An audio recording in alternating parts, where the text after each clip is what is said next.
যৌক্তিক দামের চেয়ে অন্তত ৩ গুণ বেশি দামে কিনতে হচ্ছে জাতীয় মাছ ইলিশ। অব্যাহত দাম বৃদ্ধিতে লাগাম টানতে তাই আকার ভেদে ইলিশের দাম নির্ধারণ করে দেওয়ার সুপারিশ করেছে ট্রেড অ্যান্ড ট্যারিফ কমিশন।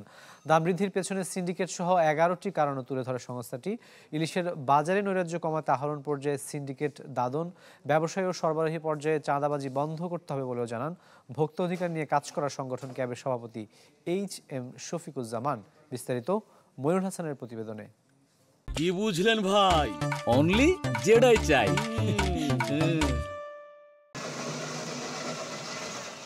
মাছে ভাতে বাঙালির মাছ কিংবা ভাত দুটো খেতে এখন গুনতে হয় বাড়তি অর্থ।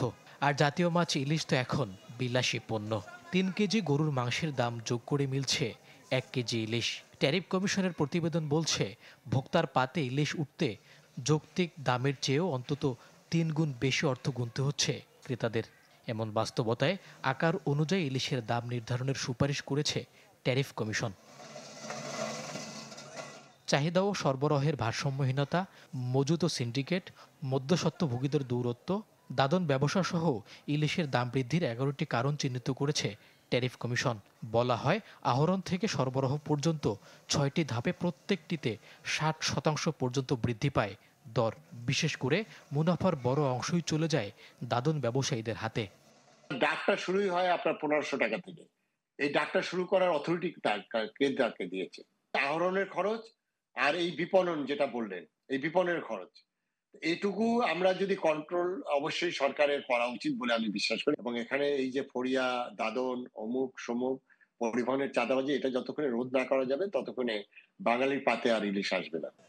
ট্যারিফ কমিশন বলছে, আগস্ট মাসে আকার ভেদে প্রতি কেজি ইলিশের দর ছিল ৭০০ থেকে ৩,০০০ টাকা পর্যন্ত। গত ৫ বছরে পণ্যটির দাম বেড়েছে ৫৭%।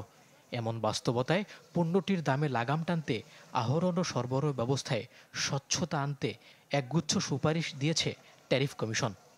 আহরণ করতে গেলেই আপনার তখন এই দাদনের মাধ্যমে টাকা নিয়ে আপনার উচ্চ সুদে নিতে হয় এবং পুরো ইলিশটা এই দাদন ব্যবসায়ীর কাছে দিতে হয়। এই টাকাটা যদি ব্যাংকের মাধ্যমে আমরা তাদেরকে স্বল্প সুদে দিতে পারতাম, স্বল্প ইন্টারেস্টে, তাহলে কিন্তু তারা এই ইলিশ মাছটা আহরণ করতো এবং আহরণ করে তারা কিন্তু আমাদের পাইকারি বা হোলসেল মার্কেটে সরাসরি বিক্রি করতে পারতো। স্থানীয় বাজার মূল্যের চেয়ে কম দামে ইলিশ রপ্তানির বিষয়টি উঠে আসে ট্যারিফ কমিশনের প্রতিবেদনে। বলা হয়, প্রতি কেজি ১,৫৩৪ টাকা দরে এখন পর্যন্ত ভারতে রপ্তানি হয়েছে ৯৭ টন ইলিশ। মইনুল হাসান, চ্যানেল 24, ঢাকা।